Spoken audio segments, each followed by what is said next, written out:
Of course, we will get on to the other, what I think is a scandal of epic proportions this evening, because I think Ed Miliband is at the centre of it all. £52 million of your hard-earned British taxpayer cash has been flushed down the drain on a so-called climate-resilient superhighway in Guyana, South America. And it's coming out of Ed Miliband's climate aid budget. That's right, Guyana. We are partially paying for a massive 75-mile road that rips through the Amazon jungle, and worse yet, nobody will be using it.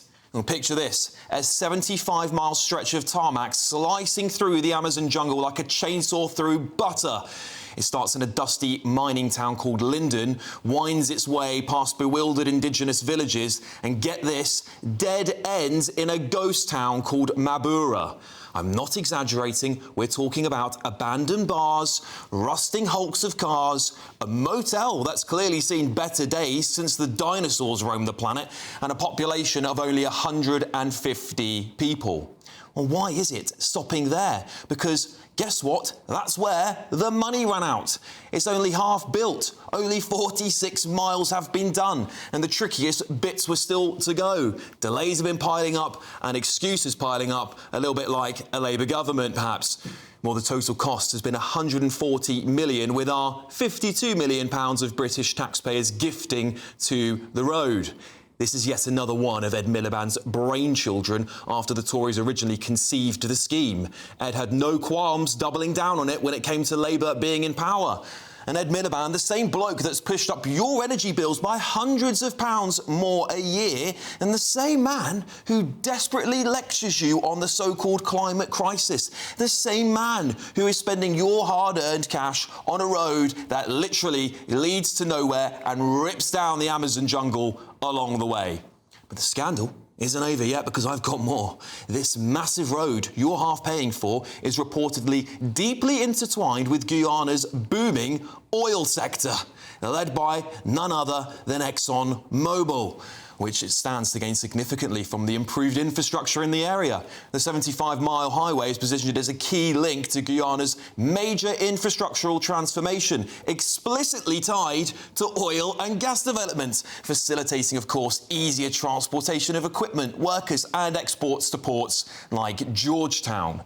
This road will reportedly enhance ExxonMobil's logistics as Guyana's oil boom, now producing over 900,000 barrels daily in some projections, relies heavily on that effective transportation system. Well, Oil Now reports a myriad of benefits from the £140 million project, including job creation in mining and, get this, logging. Of course, critics warn it will accelerate deforestation by opening jungle access for oil support operations.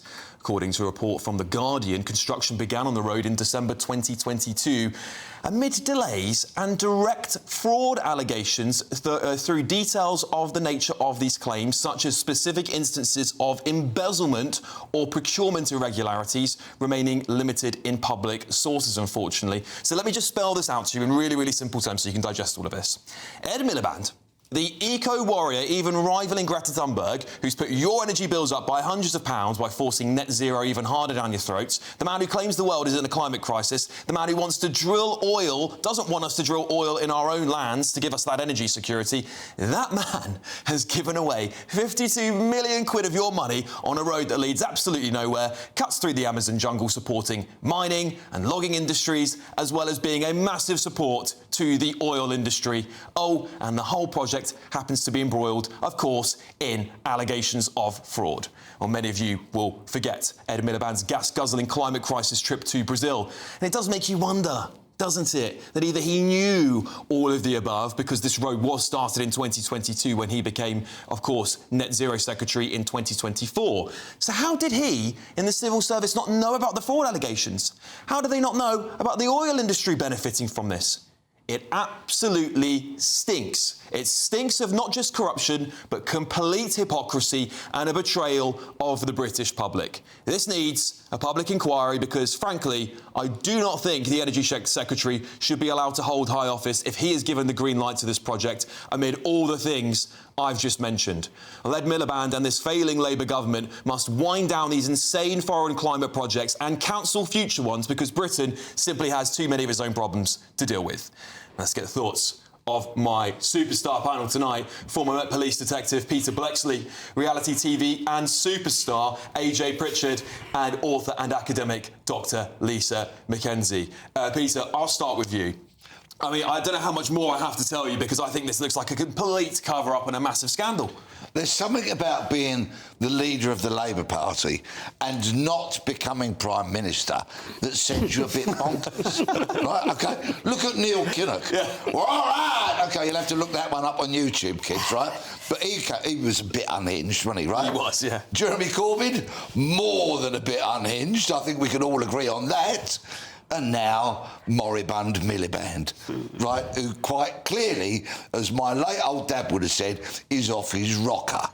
Why would we build a road to the benefit of an American giant oil and gas company? Let them build the road so we can keep that 50-odd billion so that Starmer can do his favourite thing with it and spend it on illegal immigrants, sticking them in hotels, feeding them and clothing them. Lisa, I mean, it's completely ridiculous, isn't it? Well, this is outrageous. Listen, where I'm from the deindustrialised areas of the country, the places that have got no decent jobs, the places that the mining industry was closed, when we go further up north, our oil industries, decent jobs for working class people, that we need this money for our areas and for our people and for our industry. And yet, our money is now going to support yet another for-profit company. Taxpayers' money is going somewhere else again. The deindustrialised North has been devastated over 40 years. I think I think people don't always understand what's happened up there. Yeah, AJ, the government would argue, of course, they want to support the development of other countries around the world. They want to, they want to build infrastructure. OK, let's talk about that then. For example, Guyana, they've got a GDP of nearly 26 billion. When you consider from the years, as you say, it started in 2022 to 2024, they had the largest GDP growth globally. Coming out of oil and gas, you've literally built a road from somewhere that goes nowhere to nowhere, and you consider the outsport of that country of where it can go, and the money is criminal. Born in Stoke-on-Trent, 52 million. Like, as you say, Nottinghamshire, there are so many projects that can really thrive from that money and give it to companies that want to grow. Yeah. Take a portion of their companies, grow them, stick them on the LSE. That money could really be used. It's being squandered here, and it's upsetting to see. Yeah. Somebody's paying more and more tax. Yeah, it is upsetting. I feel quite upset about this, actually, because Stoke-on-Trent, Nottinghamshire, the North, we have been starved. And this money by a Labour government is going somewhere else to support another for-profit company. This is what happens when socialism is for the rich. Yeah, well, it's not socialism, is it? It's crony capitalism. Well, yeah. Peter, I mean, I can't let the Tories get away with it because they did start this project and they were massive on net zero, weren't they? We just had Boris Johnson, the former Prime Minister, come out and say that Kemi Badenoch is not green enough and is going to lose her in an election. Yeah, well, perhaps going a bit unhinged applies to former Conservative Prime Ministers as well. But anyway, I mean, it's the road to nowhere, isn't it? It's absolutely ludicrous in a far-flung land that many of us will never have been to, will never go to, possibly have never heard of. It's just an absolute waste of money. And whilst we're putting the boot into the Tories, which I love to do from time to time, let's just remember, as Conservatives, what did they conserve in this country? Not one jot of anything, I would suggest. The thing is, for me, guys, is that it's the climate aid stuff as well. I mean, not that I think any aid should be spent abroad during the time in which that we are suffering for a cost of living crisis. There's potholes in roads. We can't even take bins out in Birmingham. That's the bit that gets me. It's this climate aid budget. But you know what? In Jamaica this week, they've had a Category 5 hurricane. Jamaica has been been part of our country, actually. The King is head of state in Jamaica. We've sent them £5 million. It's crazy. Yeah. 5 mil. Them 5 mil.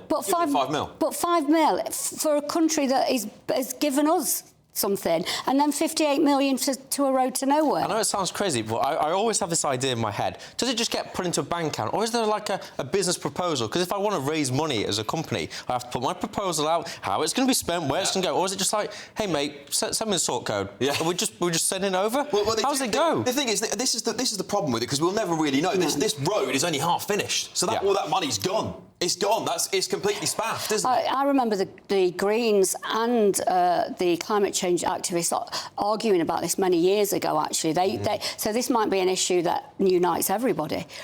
Well, yeah, I think it supersedes every party, and I think this is the problem, isn't it? Is that we've got to get a grip in this country, because it seems no matter who's in power, is Labour or the Tories, these wasteful projects carry on.